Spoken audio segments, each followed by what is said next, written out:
Komisi Penanganan Darurat dan Pemulihan Bencana Sumatera telah menuju ke fase pemulihan awal. Namun hingga pekan ini masih ada saja sejumlah wilayah yang terisolir karena infrastruktur yang hancur belum bisa diperbaiki. Proses pembersihan material sisa bencana juga belum selesai hingga kegiatan belajar mengajar di sekolah pun belum aktif. Seperti apa perkembangan penanganan pasca bencana di sejumlah titik di Sumatera, kami telah menyiapkan reportasenya untuk Anda.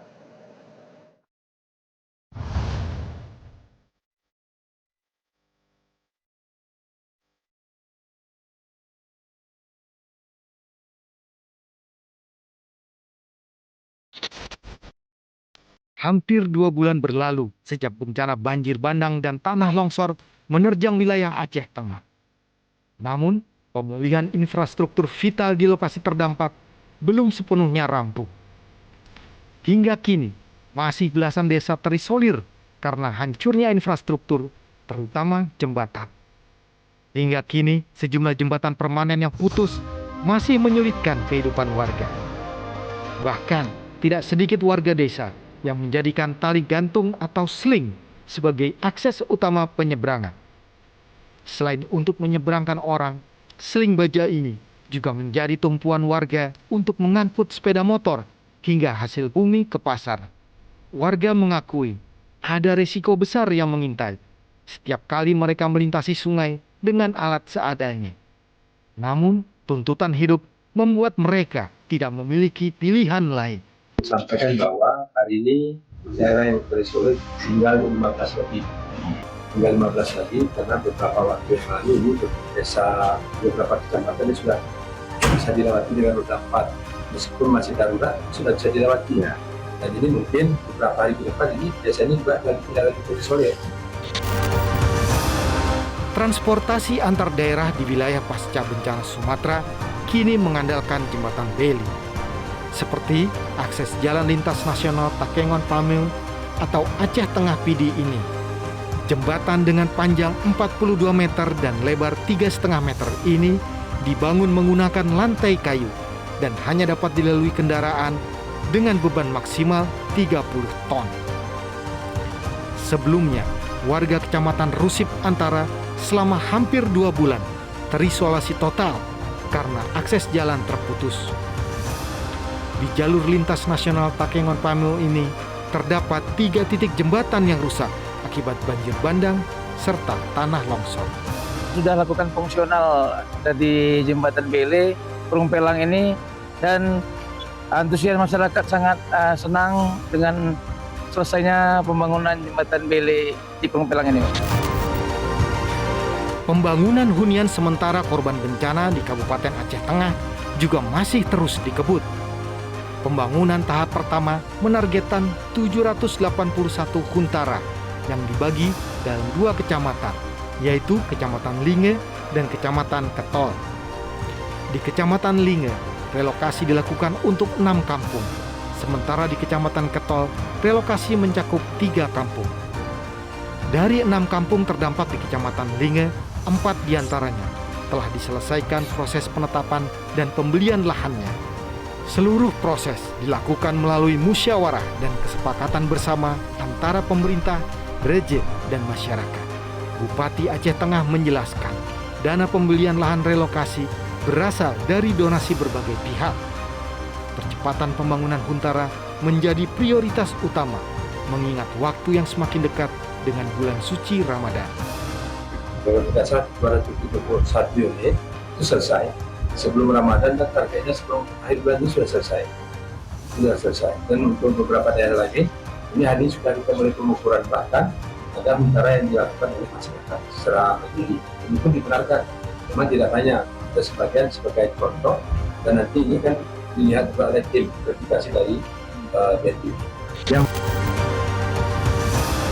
Pemerintah Kabupaten 50 Kota Sumatera Barat juga mempercepat pembangunan hunian sementara bagi korban bencana Sumatera. Pembangunan ditargetkan rampung dan dapat ditempati pada pekan ini. Berdasarkan data BPBD Kabupaten 50 Kota, pembangunan huntara saat ini telah mencapai hampir 70%. Sejumlah fasilitas pendukung utama juga mulai tersedia. Listrik telah terpasang, serta sarana air bersih yang masih dalam tahap penyelesaian. Selain menyiapkan tempat tinggal sementara, pemerintah daerah juga menyalurkan bantuan pendukung bagi calon penghuni Huntara, berupa perlengkapan rumah tangga, paket sembako, serta paket seragam sekolah untuk anak-anak pengungsi. Pembangunan Huntara ini hanya menyisakan beberapa unit barak yang masih dalam proses pengerjaan. Setelah tahap Huntara selesai, pemerintah daerah akan melanjutkan proses rehabilitasi dan rekonstruksi dengan membangun hunian tetap sebagai solusi jangka panjang bagi warga yang terdampak bencana tanah bergerak di wilayah tersebut. Rencana kami hari Jumat itu kita kejarkan bisa 100%, Pak. Ya, untuk fasilitas yang ada di sini, selain dari Huntara ini juga langsung dengan isinya, Pak, untuk kebutuhan 3 bulan yang saat ini juga sudah sampai dari BNPB dan juga masuk kompor, kasur, selimut, dan kebutuhan-kebutuhan lainnya, Pak, termasuk pakaian anak sekolah yang juga sudah standby sebanyak 19 unit di Huntara ini. Sementara itu, pembersihan material pasca banjir bandang juga terus dilakukan. Di Pidi Jaya, ratusan prajurit TNI dikerahkan Kodam Iskandar Muda melalui Satuan Tugas Penanggulangan Bencana Alam atau Satgas Gul Bencana. Personil TNI juga mengoperasikan berbagai alat berat di lapangan, seperti wheel loader, ekskavator, mini ekskavator, dump truck, hingga mobil water treatment.